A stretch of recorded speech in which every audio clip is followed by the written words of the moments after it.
What is up, Carmination? Welcome into another edition of MLB Live. It is for Thursday, May 13th. I'm your host, Bales, here with Rueb today. How are you doing before we get into stuff? I'm doing all right, man. I mean, we are in the grind time of fantasy sports in general. Got NBA going on, MLB going on. You just launched your first best ball article today, so it's head down grind season. Yeah, absolutely. I know you've had a lot of success with NBA. Last night, I came real close to an NBA takedown. Ben has been on fire with MLB. He's gotten a little unlucky over the last couple slates, but he's been absolutely killing it. We have a smaller 6-game slate tonight. I believe we had a 5-game slate that started roughly around noon. I know the optimal that we posted for the early slate, as the last time I checked anyway, was easily cashing in basically everything. But this podcast will be for the 6 games tonight. Before we get started, you can visit dfskarma.com. Check out all of our articles. As Rueb said, I recently posted an NFL best ball article if you're into that kind of thing. You can get our subscriptions for as low as $5. But we can get down into the slate. There's actually a few pitching options that I find interesting tonight, and then a few other ones that feel like they're going to garner some ownership that I kind of want to avoid. But who are you looking at pitcher, since we only have, basically 12 guys to choose from?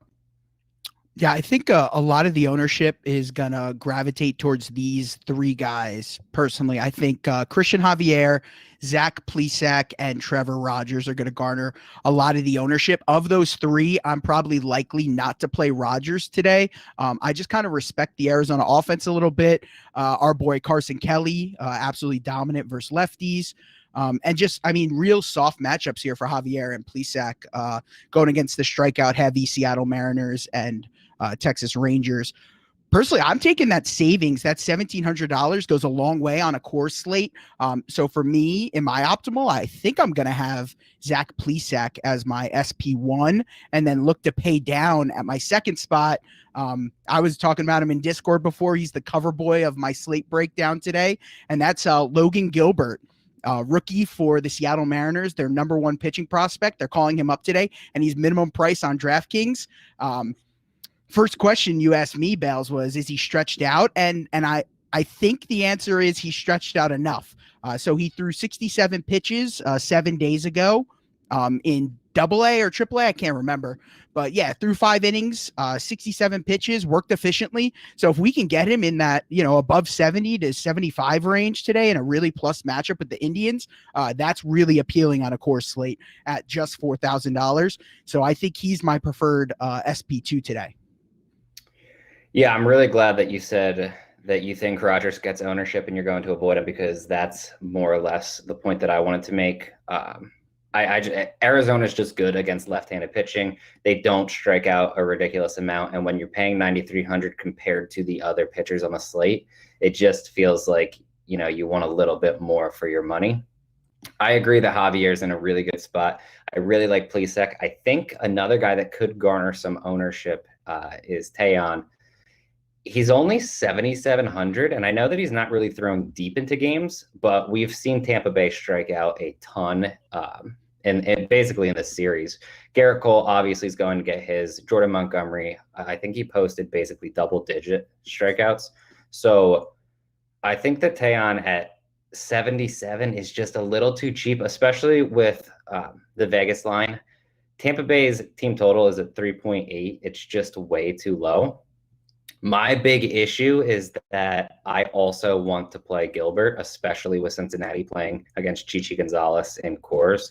It just is it's way too good of a spot to avoid the Reds. And if you're doing that, you probably are going to need to find quite a bit of savings, which is obviously what Gilbert's going to do. And do I really want to play Taillon as my SP1? I think it's viable. I just don't think that it's probably the way that I want to go. Is there anyone else that you're considering? I think that both Sean Manaea and Garrett Richards are interesting. If I'm picking one of the two, I just prefer Richards because he's a bit cheaper. People don't really think that he's good, as his xFIP is now under 4. I believe it's set under 2.5 over like his last 3 or 4 starts. His velo's up. Like everything looks good with Garrett Richards. And we know that Oakland's going to throw out a lot of right-handed bats and a lot of righties that can strike out. So at 8,200, I think he's fine for tournaments. But I feel like I'm probably going to have a relatively small pitcher pool. Is there anyone else that you're considering here? No, you kind of mentioned it all. Just to piggyback off some of the things that you said, I think it's like 6 straight pitchers have gone over their K prop against the Tampa Bay Rays. I mean, they are over the past week and a half just striking out at an unbelievable rate, especially against right-handed pitching. I definitely want to target these strikeout heavy righties against them. They're a little bit better against left-handed pitchers. In terms of Manaea and Garrett Richards, I mean, I am a Garrett Richards guy. I was a believer every step of the way with him. I was a believer when he was with the Padres, believer when he went to the Angels. So, I mean, if you're back in on him, I'm back in on him, Bales. So I'm definitely interested in GPPs and in getting some Garrett Richards in my lineup. Yeah, I'm definitely on him. Another guy that I know is in on him is Ben. Okay, that's what I like to hear. It looks like we're all on the Garrett Richards train. Oh God, that's a scary train to be on. And he's just the direct pivot for like 1/10 of the ownership of Plesac, like literally just 1/10 of the ownership at the same exact price. So it is the ultimate leverage play. And yeah, I mean, like I said, I'm a Garrett Richards believer, so I'm in. We can move to stacks here.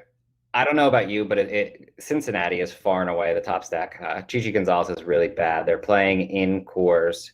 I think you can also look at the other side with Colorado. Castillo isn't as bad as he's throwing, but he has looked really bad. He has the advanced metrics that suggest that he's just not throwing well this season. I think he probably turns it around at some point, but right now, especially in Coors, I have no problems with that. Outside of that, I mean, it's probably Houston. Fulton Newich isn't a good pitcher. I don't like him. Houston has a really good offense. And those are kind of the 3 that have the high Vegas totals. Are those the 3 that you're looking at, or are you thinking about someone else here? Yeah, no, those are the 3 that I wrote up today in the slate breakdown. Definitely into them. I mean, Cincinnati's just in the best spot. I think the optimal will play their 1 through 5. And you're just gonna have to ride with it. I think getting a little bit different is maybe going with a guy like Tucker Barnhart, or you know what I mean, just playing like one different guy than the 1 through 5. That's the way to still get your Reds exposure, but maybe gain a little leverage on the field. If one of those middle of the order guys, or maybe Senzel at the top, who's going to be the mega chalk under 4K hitting leadoff, maybe you go a little bit different route and not play him. But other than that, yeah, I'm going to be all over the Reds today, especially since we have Gilbert at pitcher. It just allows you to do it. And then, yeah, I love lefties, especially power lefties against Fulton Newich. He has an extremely high fly ball rate, gives up a ton of hard contact. I mean, it's a dream spot for Yordan Alvarez and, guys like Altuve and Bregman. They've just been on fire and nobody's really playing them. They finally gotten a little bit of a price bump, I think, going to Texas. Little park upgrade, a little dynamic pricing from DraftKings here, which is a good thing. Yeah, and then you mentioned Colorado. As someone who's played Castillo 3 times this year, I can tell you that he has not been pitching very well. So yeah, that you can definitely target Castillo. I like the lefties in Tapia and Blackman because Castillo's out pitch is that changeup. He has one of the better changeups in baseball. If he doesn't have that going, he really doesn't have another pitch that can neutralize these lefties. So I mean, if he doesn't have that working, that's the way he's going to get beat, is with guys like Tapia and Blackman. And then one guy I forgot to mention just in that stack, Connor Joe. Who got called up and is replacing CJ Crone while he's on the IL. He's min price on DraftKings, 2K at first base if he cracks the lineup today, which he should. Yeah, I like that. I think that's a really good play, and I think that would actually be a way to get Coors without having to pay for or having to go down to Gilbert a pitcher, because there are players in the Cincinnati Colorado game that are just way too cheap. We'll talk about them when we go individual. A couple other stacks that I think are fine pivots for tournaments. I do like Boston. I know Sean Manaea is a really good pitcher, but Boston has the offense that can get to anyone, and they're not going to be owned tonight. I think if you want to take a shot on like the Yankees, I'm not a huge Rich Hill guy. My big issue is that he's a reverse splits pitcher, and the Yankees just trot out a ton of right-handed bats, which obviously they're going to do against a lefty anyway. But I do think that there's enough upside to be used in tournaments there. And then I know we're on Gilbert, and it's just kind of a weird way to go is Cleveland. The implied team total is so low. It's under 4 runs. And obviously me and you both like Gilbert. We'll probably end up on him just for full transparency. But how many times have we just seen the top prospects in baseball come up from the minors and just get absolutely shelled in the MLB? It's a completely different beast. I don't think either one of us are questioning long-term whether Gilbert's going to be good. Both of us believe he's going to be a very good pitcher in the future.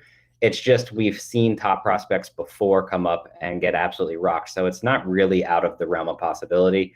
I think the stack of Cleveland is a little thin tonight because there's so many good options where it's not difficult to get them in. But I think with some people seeing that Gilbert's 4K trying to get Colorado in and that he is a top prospect, he'll probably garner some ownership. And if you just want to get weird off of that, Cleveland's a way to go. Yeah, for my weird stack would probably be Miami. They have a really good implied team total here. So that would be the one weird spot that I would go that I think that you could get leverage on. I was actually going to write them up in the slate breakdown when I updated stacks as a low owned leverage play potentially. So Miami would be the weird way to go if you're trying to get to the top with some low ownership guys. Yeah, I actually like that. I'm not a Merrill Kelly guy, so I have no issues whatsoever. We can move to position by position. I don't know about you, but it feels like a catcher. I have 2 guys that I want to play. Either I'm paying $4,100 for Tucker Barnhart or I'm paying $3,200 for Jason Castro. Is there literally anyone else? Like, I guess Carson Kelly, if you want to take a shot. Yeah, that's who I was going to bring up. Yeah. For me, I think with Gilbert and, some of these cheap Coors bats, I might be able to pay up at catcher today, which is not something that I traditionally do, but Carson Kelly versus the lefty, man. Well, I feel like we got on here last week in a similar spot and said the same thing. The dude he's been on fire. He's one of the best hitters in baseball right now, and nobody knows it. He might be the best hitting catcher in baseball right now, especially against left-handed pitching. And if Rogers is going to have ownership, like we both said that we don't want to be on him. If he's going to approach 20-25% in GPPs, it is a great spot to get some leverage on that ownership by playing Carson Kelly. Because if Arizona is going to be successful, it's going to be through him hitting near the top of the order. Yeah, I completely agree. Another quick note on Carson Kelly, and this is actually pretty crazy, even though the sample size I think is still under 10 games because they've been playing on the road a lot. But he's hitting over 400 in Arizona this season too. So awesome. Really good at home, really good against lefties, and he gets both of those things tonight. Yeah, I do have one question. Do you think that Barnhart's going to come in as the highest owned catcher? In early projections, what projected ownership, I'm seeing him as the highest, but with this 1 through 5 being so affordable for the Reds, I feel like he might get left behind, and he might be that like the contrarian Red. Am I crazy for thinking that? I think he's the lowest owned of the, he's probably like the 6th owned guy, I think. Or am I just wrong about that? It's kind of tough because I'm not sure who else goes lower owned, because Winker's been playing so well. You're obviously playing him. Senzel's 37. He's just way too cheap. You're playing him. Moustakas at 47 is also too cheap. I don't think you're stacking Cincinnati with playing Castellanos, which basically leaves Suarez or Barnhart. Honestly, yeah. I don't know. Barnhart's way more affordable, and you get to waste your catcher position there. So I could definitely see people going there, but Cincinnati feels like a stack where 1 through 5 is like significantly better than the 6, 7, 8 hitters, even though I do like Barnhart. Yeah, it definitely interesting. Definitely does not feel like who did you mention at 3,200 that you wanted? Jason Castro. Jason Castro, yeah. I can get behind that as well. Yeah, that would probably be the cheapest I'd go. I'd rather not play, Maldonado or or a guy like that, or Austin Hedges or anything like that against Gilbert. Yeah, I don't think you have to, honestly. I No. guess like the cheapest I would probably go is maybe like if you want to take a shot on like Sandy Leone against Merrill Kelly, but even that, I don't know. I don't see much reason to play something like that. Yeah, me either. Moving to first base, who are you looking at here? Well, we just got it. Connor Joe's hitting second, so Oh, him that's, him I that's mean, who's that's it. That's it right there. Yeah. And so that is interesting because just to expand on a more macro approach, now, I mean, it's likely we see Moustakas like locked in over at third base instead of first base because he is first base, third base eligible. And same thing with Suarez was third base shortstop. So it kind of does spread out that Reds ownership a little bit of the 1 through 5. And maybe we do see a little bit more Tucker than I thought, just, trying to think through a little game theory about what people are going to do ownership wise with this Reds team. But yeah, I mean, we can hit it right away. Those are the two guys, right? Moustakas and Connor Joe are going to be the chalk at first base. Yeah, I think so. I also think to play devil's advocate, this could lower the ownership on Barnhart just because you don't have to make a decision because it shifts everyone around, right? Yeah. Mm-hmm. If you have Joe at first, obviously you can't play Moustakas there, so he has to be third. Obviously, you can't play Suarez at third, so now he has to be shortstop. But the other guys, it's still Nick Senzel who can play second or outfield and two outfielders. So using Joe doesn't actually change a 1 through 5 red stack. It just changes their positions.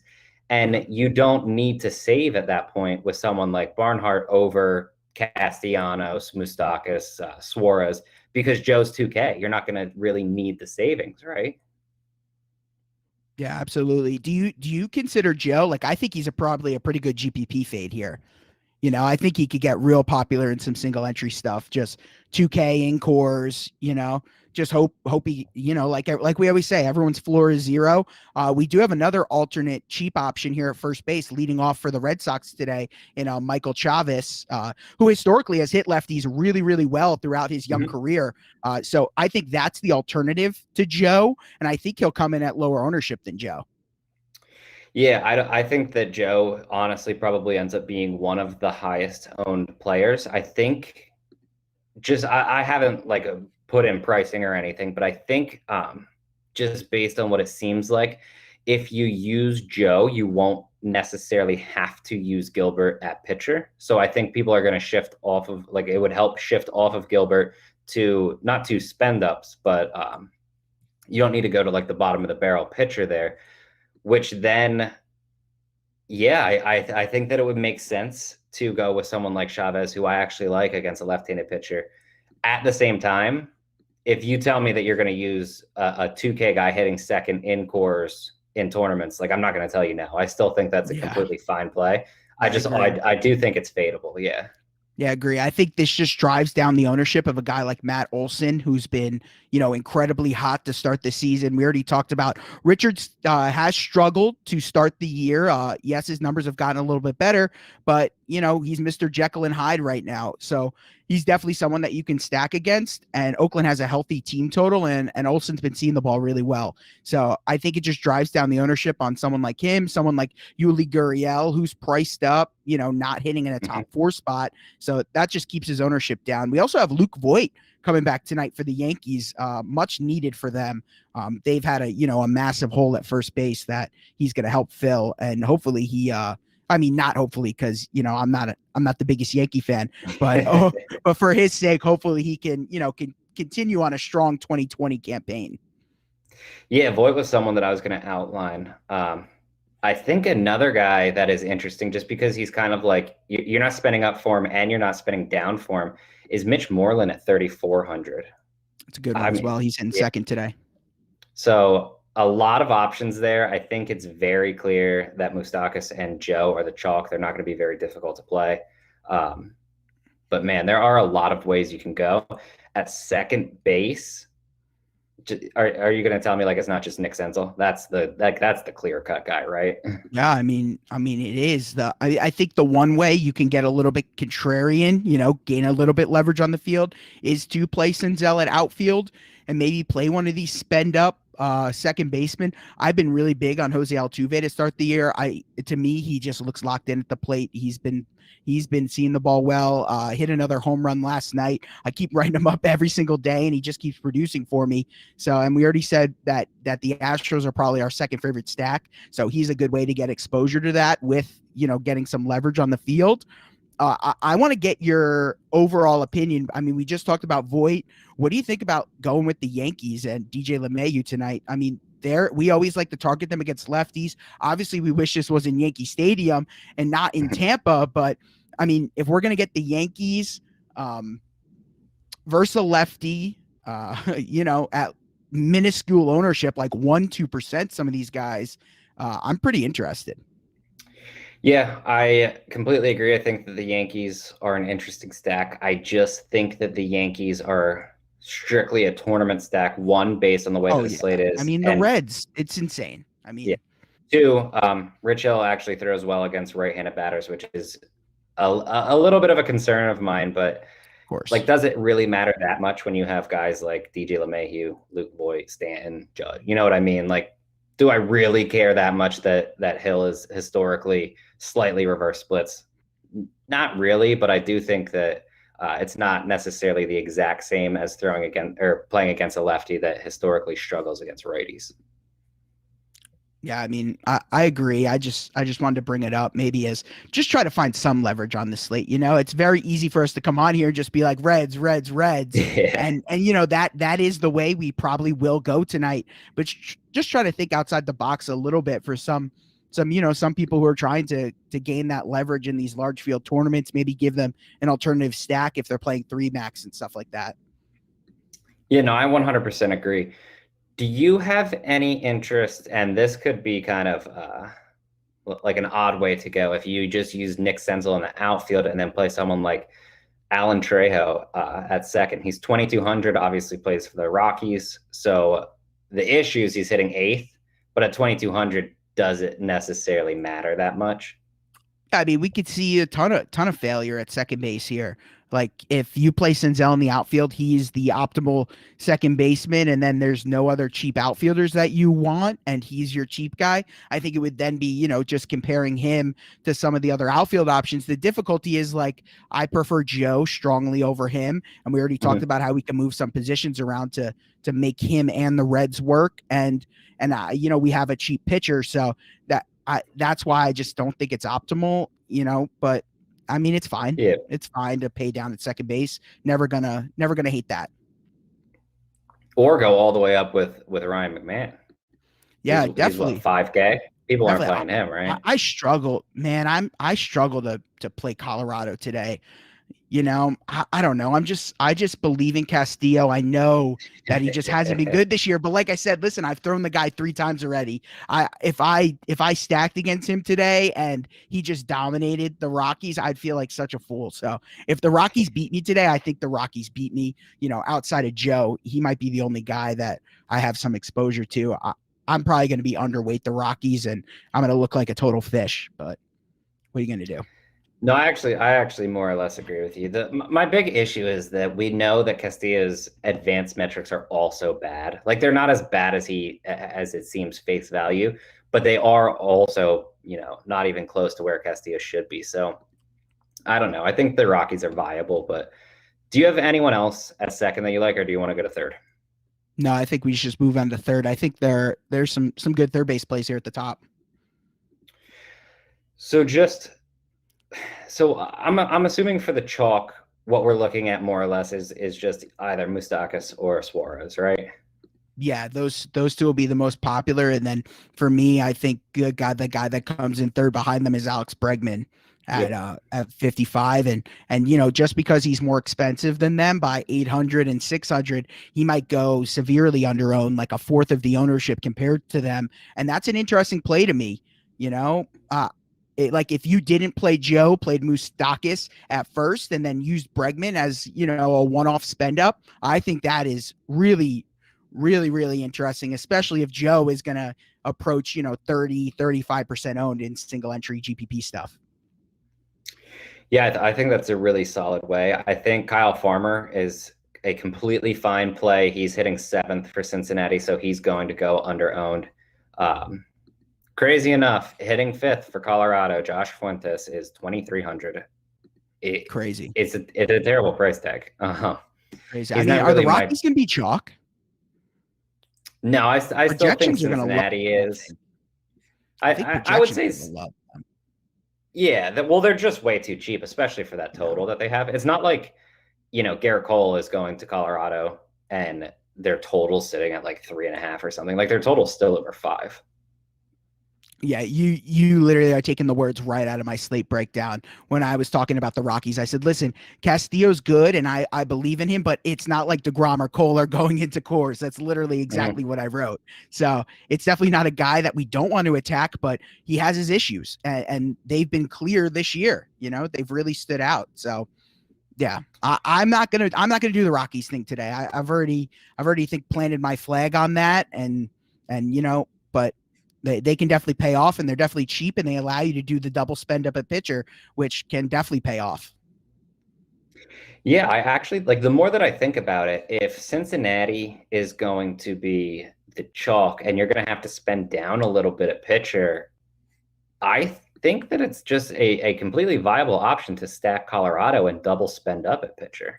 Yeah, a little flip the build action that, I talk about that for GPPs all the time. Just if everyone's going to be on a similar build, just, completely flip it. Like using football as an example, if everyone's paying down at running back, up at wide receiver, why don't you get a little bit different? Play those expensive running backs that people are maybe down on or whatever. Same kind of theory here in baseball.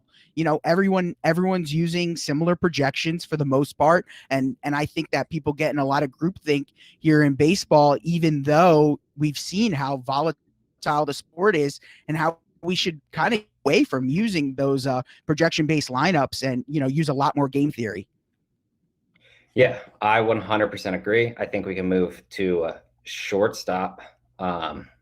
Suarez is the chalk. I don't necessarily know how chalky he's going to be comparatively. I feel like if you're avoiding one of the first 5 for Cincinnati, Suarez is probably that guy.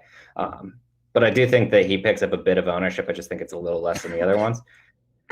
Who else are you looking at here? I know we have Carlos Correa. We've been on Houston. You can play Kyle Farmer here. Xander Bogaerts against a lefty, I feel like is always in play. Is there anyone that really sticks out to you here, though? Yeah, I mean, Suarez is going to be the chalk, and he's probably the guy I'm okay with getting off of. I mean, he's a guy I traditionally like to target more versus left-handed pitching. Really struggled to start the year. He's picked it up as of late, but yeah, he's going to be popular. You can do whatever you want at hitting. I mean, I think just the more and more I think about it, I think Gilbert's going to be really popular today. He just allows you to do whatever you want with bats. And what ownership, I think just to have another macro conversation, because I think it's really important and we have the time here on a 6-game slate. At what ownership in single entry GPPs would you not play Gilbert at? Do you think? I think probably I would be relatively fine with him in single entry up until I want to say between 20 and 25%. Once we start getting higher than that, I think it's a bit too high just with some of the other options we have. And knowing that, when you have a stud running back in the NFL, generally week 1, they come in and they can play. The MLB just isn't the same. It's very difficult for young players to come up to the pros and really dominate. That's not to say that Casey Mize right now. Look at Casey Mize right now. I mean, he's the number 1 overall draft pick, and we're targeting him in DFS, every 5 days. It feels like right now, and he's someone who has a ton of raw stuff, and we can hype up Gilbert, number 1 prospect, all this stuff. It's really just a price play. And those are the ones that you should really get away from in baseball. And that's kind of how I feel Joe is. He's not someone that I'm in love with. I don't like to target Castillo. He's more of a price play. Those are the kind of plays that I'm okay with getting off of in baseball when I don't have a ton of conviction on them. And really, I'm just playing them for the salary. Yeah, I 100% agree. I think that, there's the thing that people don't really tend to understand is that there's so much volatility. Like the best hitters in baseball, like I'm talking if you want to be like the best hitter ever, you'll get on less than 4 out of 10 times. It's not crazy to think that like anyone that's going to be absurdly chalk is just going to go over. And even if they don't, like, do you want to play Eugenio Suarez as chalk if he hits a single? Like, you just No. scored 3. I Who mean, we cares? see Like, it you don't every want it. night. We see it every night with Mike Trout where people are frustrated because he's getting walked. Those 2 points are just, it's dreadful when you're paying 6K for a guy to get walks out of him. You're like, Mm-hmm. especially, I mean, every time they're second and third, it doesn't matter. I mean, with Rendon hurt and no protection behind him, even if there was protection behind him, I mean, he's just going to get walked. And Suarez is kind of in that spot, second and third. Who are you pitching to? You pitching to Suarez? You pitching to Tucker Barnhart here? He is. Yeah, I pitched a Barnhart. I'll pitch to Barnhart every time, even with Suarez's struggles. So he is kind of in that situation. So it's Yeah, definitely no, interesting. I completely agree. I think we can move to outfield. And this is where it gets interesting because like you don't want to just eat chalk to eat chalk, but you need to understand which chalk is good and which chalk is avoidable. Like Nick Senzel is going to be maybe the highest owned player tonight. I don't know if he'll be like I the think he'll be. highest. I think he'll be 50% owned in single entry GPPs. Literally. But at what point do you not play him? Because he's leading off in a perfect matchup. He's super cheap. It's not like And he's it's not good. even like And he's yeah. good. It's not even Too. like Jesse Winker, who like Winker is as hot as literally anyone in the MLB right now. But he's 5,100. Like he could have a good game and still not hit value. If Nick Yeah. Senzel plays well, he easily exceeds value. So like, at what point do you think Senzel is a solid avoid just because of his price is it's so ridiculously cheap? Issue with him is that not only is it price, not only is it talent, not only is it matchup, it's multi-position eligibility as well. Yep. And that just that flexibility to be able to plug him in as your last guy in at second base or outfield, or but a lot of people are just going to click his name tonight, and I don't think it's wrong. I bet most of our core plays contain the Reds tonight, but yeah, I think outfield's deep, man. I mean, we talked about the two Colorado guys with Blackman and Tapia, Yordan Alvarez. I already talked about how great of a play he is. For me, the build I want to go to is like two Reds with Yordan is really interesting to me. I think that's pretty chalky though. So I feel like I might be eating a lot of chalk tonight and hope it goes off, which never feels good in baseball. Yeah, I mean, I get what you're saying. I think we can add the other Houston guys as well. Michael Brantley at 46. I have no problems there whatsoever. And let me what ownership do you think Kyle Tucker gets? Because if this isn't a core slate where it's easy to fit them in, he has to be like Chalk. 50% plus. He'd be mega chalk. Yeah, I mean, he's a fantastic play as well. I mean, yeah, he's the direct pivot off Senzel, or if you wanted to get off Castellanos or Winker, it's just so weird for me. It's always difficult because when the stack is so easy with Senzel, Winker, Castellanos, and you have to fade one of those three in order to get in a guy, like to get in a Houston stack. If you say you wanted to go like Tucker Yordan, it's always so tough. It's like, who do you leave out? Because then you're just like praying one guy does absolutely nothing while everyone around him goes off, which is so difficult in baseball. I mean, hitting's contagious. We see that every single day, that clumps of lineups go off, either the top 5, bottom 4. They just go have that one big inning, and normally they produce all in that one cluster. So yeah, that's always difficult for me to decide who to leave out of my stacks. But a good way to be contrarian is not to play the 1 through 5 of the Reds, because it's the most popular stack by far, not even close. Yep, I 100% agree. There's also other guys that can be used. I mean, just JD Martinez is only 5,300. That's a little cheap for him against a lefty. Hunter Renfroe is 2,900. That's actually surprisingly cheap. I know that we like Javier, but Garcia is low to mid threes. There's a lot of guys that are mispriced tonight.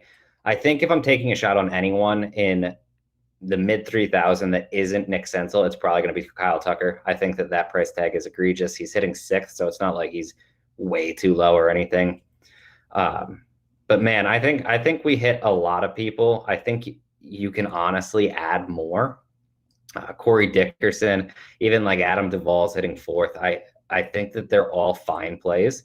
It's just tonight seems relatively straightforward, where you're more or less stacking Cincinnati and then building around most likely their 1 through 5, right?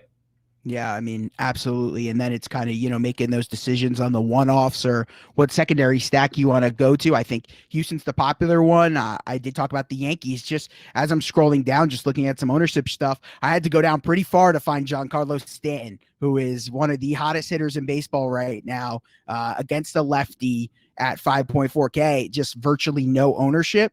I mean, those are the kind of guys that you want to attack in GPPs for sure. Yep, I 100% agree. I believe that about does it. So before we get off, who's your home run call for tonight?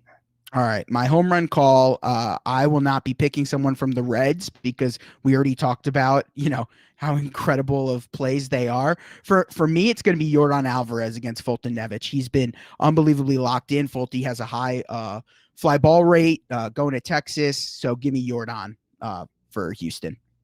I like that. I'm going to go a little more out there with mine, and I'm going to go Bobby Dahlbeck. Nice. All right. Hitting eighth, he's going to have the limited opportunities, but against a lefty, Bobby Dahlbeck. I hear that. Oh, and play Carson Kelly. There you go. That's the other one. Carson Kelly, that's good. That's all we got for you guys. As always, you can go find all of our stuff at dfskarma.com. Drop into our Discord. You can ask us questions literally at all time. It's 100% free. You get the premium channels if you buy one of our packages, which are as low as $5 and can be found on the site. Also, be sure to go check out Bet Karma for everything betting if you're into that, as well as DFS. But for now, we will see you tomorrow, and good luck.